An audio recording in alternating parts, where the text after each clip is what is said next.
been a miss. And I've said this numerous times, but I really just despise that ability as a whole. My god, is it all.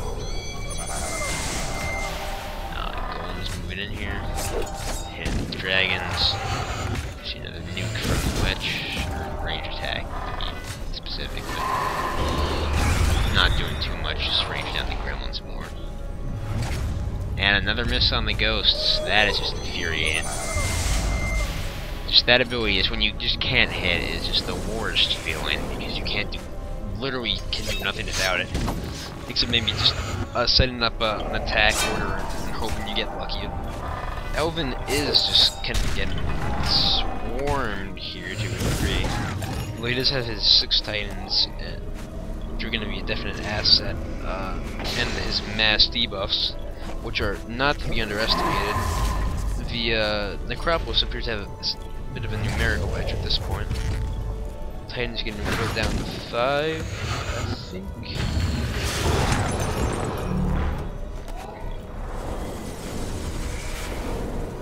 Another haste, but that'll be quickly countered.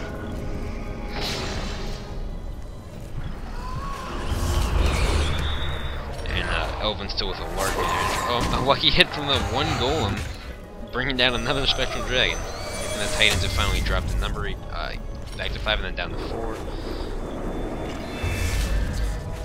then a hit from Ornella. And finally connecting on the ghost. You can see, oh, and a lucky strike coming back. Another 10 goes down. You can see how unfortunate that miss really was when it killed 30 or 40 poltergeists.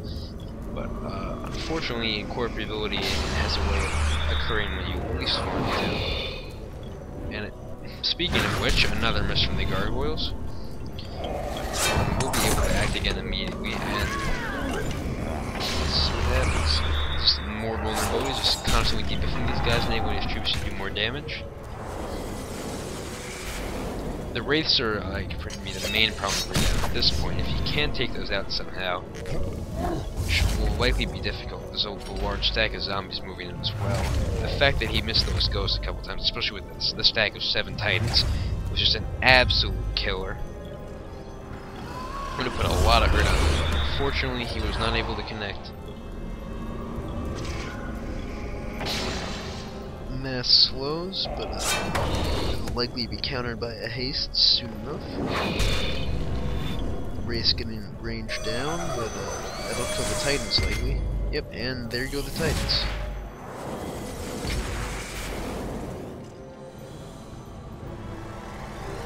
Not sure why they're still showing up. Oh, yep, there it is. So Elvin does have a resurrection raised dead, which will be able to keep him in this game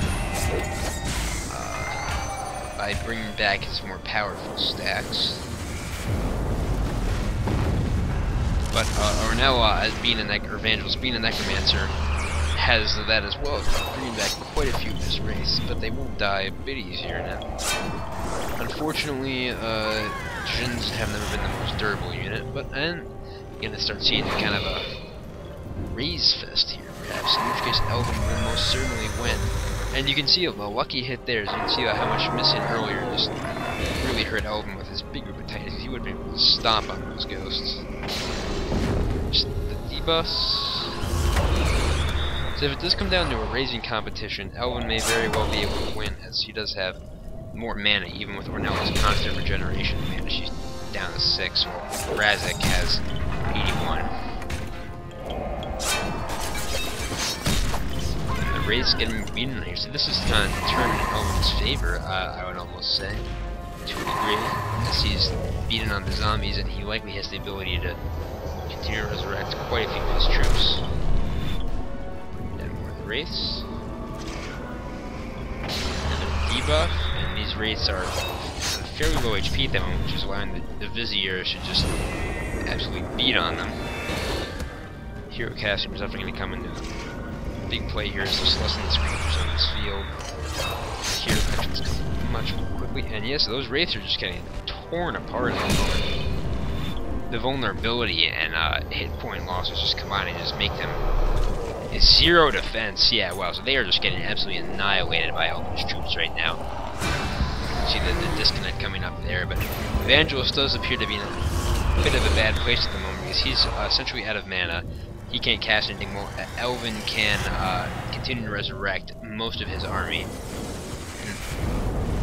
Well, there is the raise on the Skeleton Warriors, so it did have some mana more regenerated. But I would be inclined to say at this point Elvin likely has the advantages. He has the better ability to continue to regenerate his troops, and more stacks on the field at the moment as well.